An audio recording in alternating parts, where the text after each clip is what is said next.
Taiwan Strait, January 28, 2026, 6:21 a.m. The sea looked calm. That was the problem. From above, nothing about the Taiwan Strait suggested a crisis. No explosions, no tracer fire, no burning ships. Just gray water under a pale winter sky, and dozens of warships holding their positions with mechanical precision. But calm seas do not mean peace. Sometimes they mean someone is about to make a mistake. At 6:21 a.m., the largest naval movement in East Asia in generations was already complete. Chinese warships had taken their places. Lines were drawn, distances calculated, radios monitored. The circle around Taiwan was closed. To Beijing, it looked decisive. To the U.S. Navy, it looked premature. Because beneath that calm water, the real battlefield was already alive. And it had been waiting for days. 48 hours earlier, Pearl Harbor 2 days before the blockade, nothing felt dramatic inside the Indo-Pacific Command Operations Center. No raised voices, no rushing footsteps. Just analysts watching screens, tracking patterns that did not belong together. Chinese destroyers leaving port at the same time. Coast Guard cutters shifting south instead of east. Replenishment ships sailing without public notice. Individually, none of it meant war. Together, it meant intent. Admiral Samuel Paparo did not call it a blockade yet, not publicly, but he did not need to say the word out loud. Everyone in the room knew what a full fleet mobilization around Taiwan looked like. The Navy had studied this scenario for years. War games, simulations, classified briefings that ended with the same conclusion. A blockade is not diplomacy. A blockade is the opening move of a fight. The difference is that one side thinks time is on its side. The U.S. Navy did not. The Chinese calculation from Beijing's perspective, the logic was clean. An invasion of Taiwan would be costly. Amphibious landings are unforgiving. Casualties would be visible. The global reaction would be immediate. A blockade, however, felt surgical. No beaches, no bombed cities, no images of troops storming ashore, just ships and pressure. If shipping stopped, Taiwan's economy would choke. If ports closed, insurance rates would skyrocket. Within weeks, international companies would demand a resolution. Within days, politicians would start talking about compromise. Most importantly, the blockade would create a dilemma for Washington. There were U.S. Marines on Taiwan, a small number, 240. Officially, trainers. Unofficially, a signal.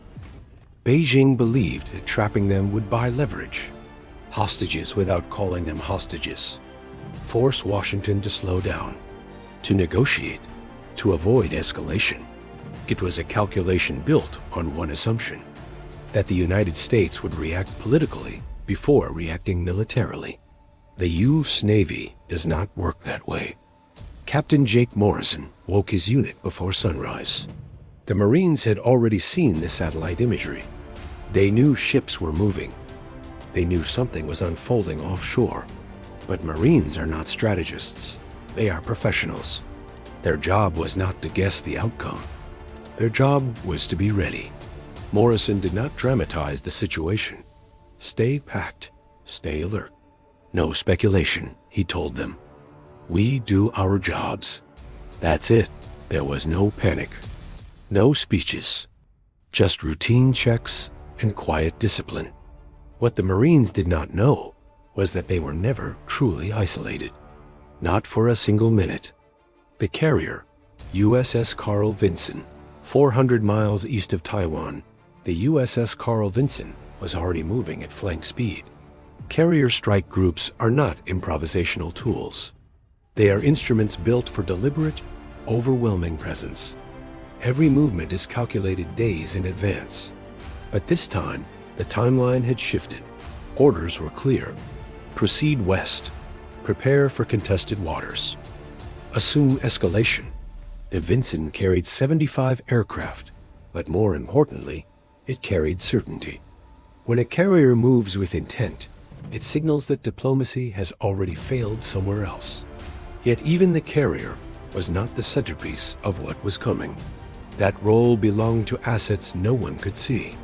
By the time China announced its maritime security operation, U.S. submarines were already in position, not rushing, not reacting, waiting.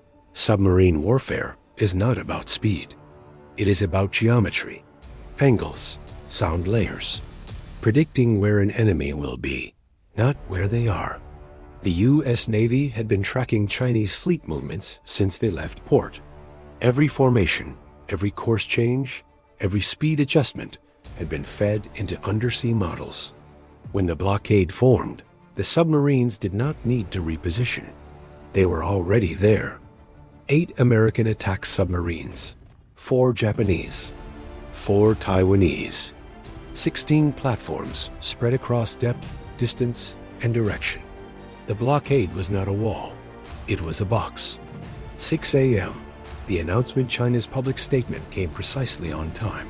Navigation restrictions, safety enforcement, indefinite duration. The language was calm, carefully chosen, designed to sound administrative rather than aggressive. Markets reacted instantly. Shipping companies rerouted. Insurers paused coverage. Ports went quiet. From Beijing's perspective, it was working. From the U.S. Navy's perspective, the legal threshold had been crossed. Freedom of navigation operations are not symbolic.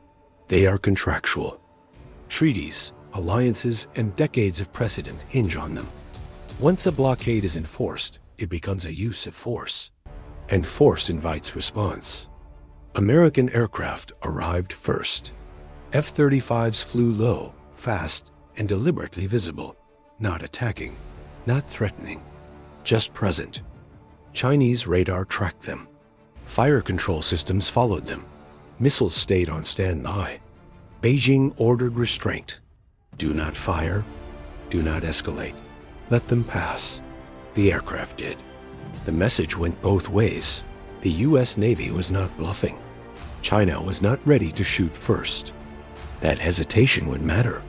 When American and Japanese warships approached the southern edge of the blockade, the situation tightened. Radios crackled with formal warnings. Course corrections were demanded. Language stayed professional, but the subtext was unmistakable. No one was backing down. Surface combat is loud, visible, political.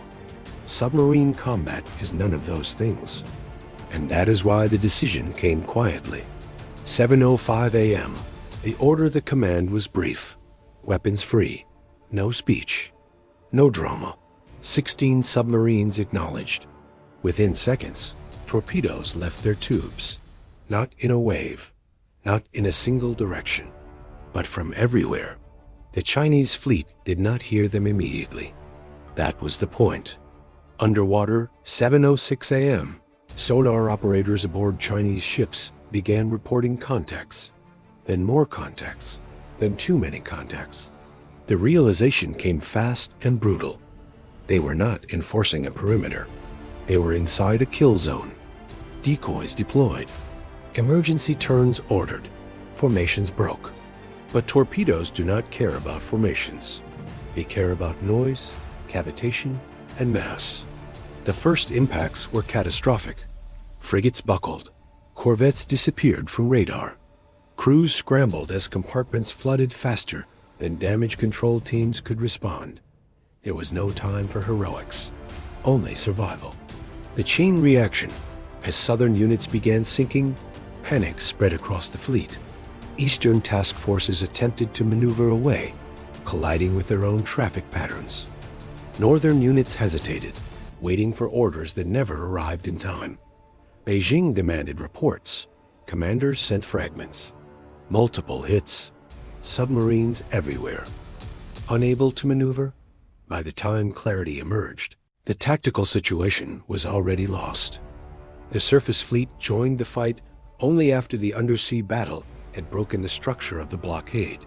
Harpoon missiles launched. Japanese anti-ship weapons followed. These were not precision strikes against intact defenses. They were finishing blows. Missiles struck ships already damaged, already disorganized, already burning. Air defenses worked, but not enough. They never are. As submarines and surface ships dismantled the southern and eastern lines, American aircraft turned north. LRASM missiles do not behave like older weapons. They think, they adapt. They select targets based on value, not proximity. Cruisers were hit first, then destroyers, then anything still attempting to hold formation. The blockade unraveled not because every ship was destroyed, but because the concept itself collapsed. You cannot enforce a ring when the ring no longer exists. 41 minutes from the first torpedo launch to the final extraction order, less than an hour passed. 29 Chinese ships were sunk. 18 were crippled. The rest fled. No Allied ship was hit. No aircraft was lost. The asymmetry was not accidental. It was doctrinal. The U.S. Navy had not fought the blockade on the surface. It had erased it from below. The extraction when Ospreys lifted off toward Taiwan, there was no resistance. The sea lanes were open again. Captain Norrison watched his Marines board without ceremony. No cheering, no speeches, just movement. By the time the last aircraft left the island, the blockade existed only on paper. Aftermath. Ports reopened within hours. Shipping resumed within days. Markets stabilized faster than expected. China withdrew its surviving vessels under silence. There was no declaration of war. There did not need to be. The message had been delivered in a language navies understand. Blockades are not neutral acts. They are invitations. Invitations to test assumptions, to challenge doctrine, to reveal which side prepared quietly and which side planned loudly.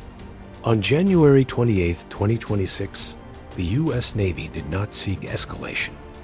It ended one. 41 minutes was all it took. Not because of numbers, but because of patience. Because submarines had already chosen their positions. Because silence had already won. And because some moves, once made, cannot be taken back.